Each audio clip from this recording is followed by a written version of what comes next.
Hey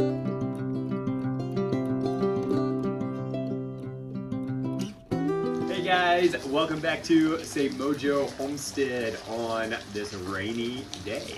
We are out here on the front porch so that you guys can have a little bit of the ambiance of the rain falling and dripping off of our house.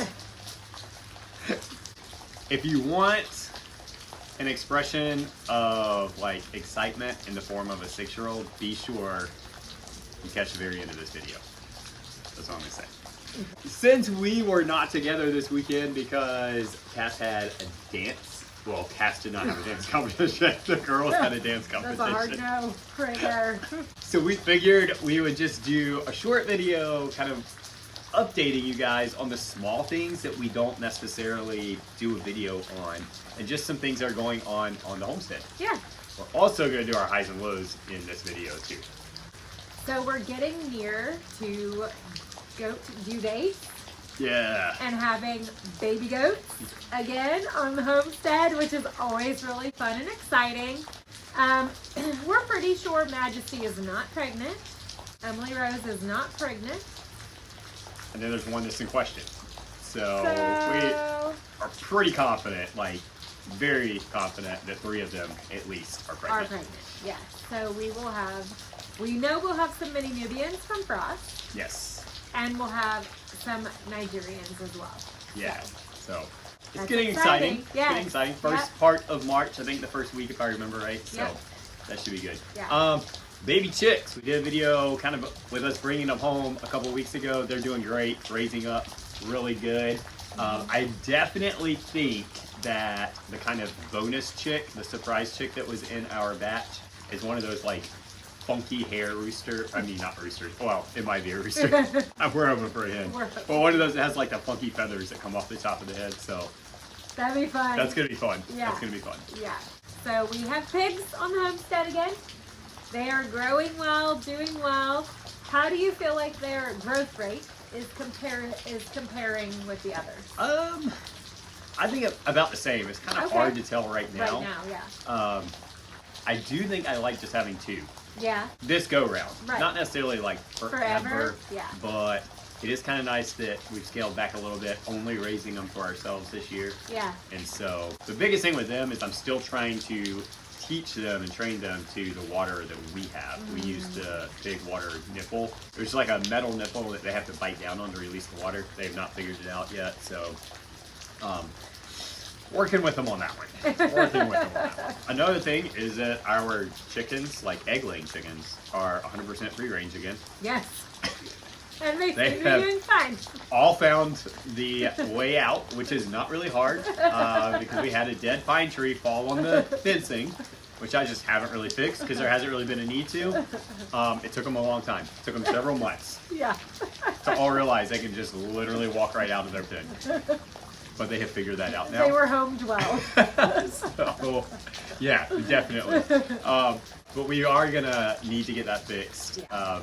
Definitely once we start planting the orchard, because I don't want them going to the orchard and scratching up the new seedlings, because that is one of their favorite places to go. Our final update is we will be going very soon to get another animal for our homestead. Yeah. We will be traveling to visit Megan Height. I don't know if any of you know her or follow her from Living the Height Life. They are friends that are off-grid and they raise meat rabbits. Sayla has been wanting a buck for quite some time. I've been talking to Megan for almost a year now about getting a buck that is forage raised. Because we forage feed our rabbit, we wanted to add another forage fed rabbit to the homestead, and she has been wanting a buck, and they want to breed them and sell the babies. Also, I like just having that additional protein on the homestead. It's not our go-to. It's probably not what we'll use unless it's like a dire emergency, but I like having that backup available to us. We have been continuing to work on the greenhouse as well. So, but there's a video coming out. It will actually be the next one after this one. So keep an eye out for that one because there's some exciting things. Yes. Exciting. Yeah. Yeah. Those are like the quick updates that, again, we don't really do videos on because there's not like major things going on with any of those, but it is all part of the homestead. Right. So highs and lows? Let's do it. Okay.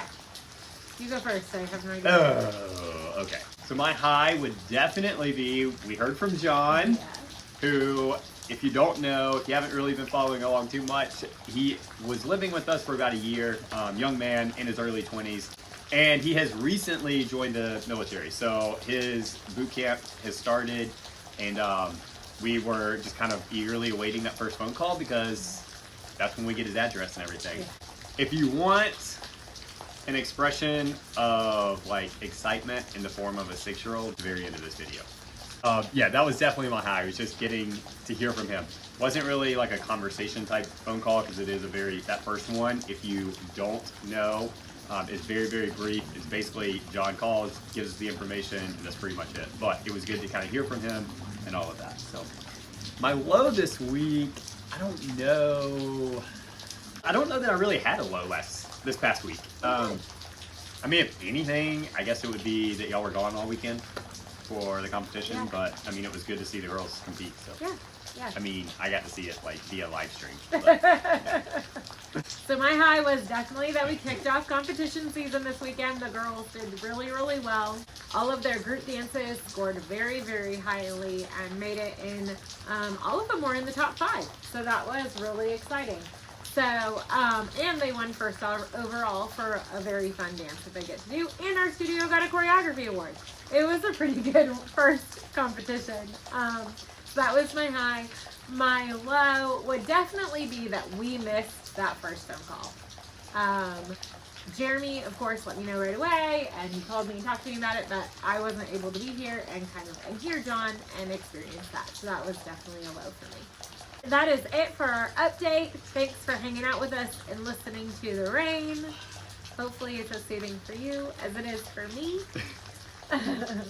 Make sure you check out the video coming out later this week about the greenhouse update. It is super, super exciting. I was excited to see it. Joe was excited to show me. oh yeah.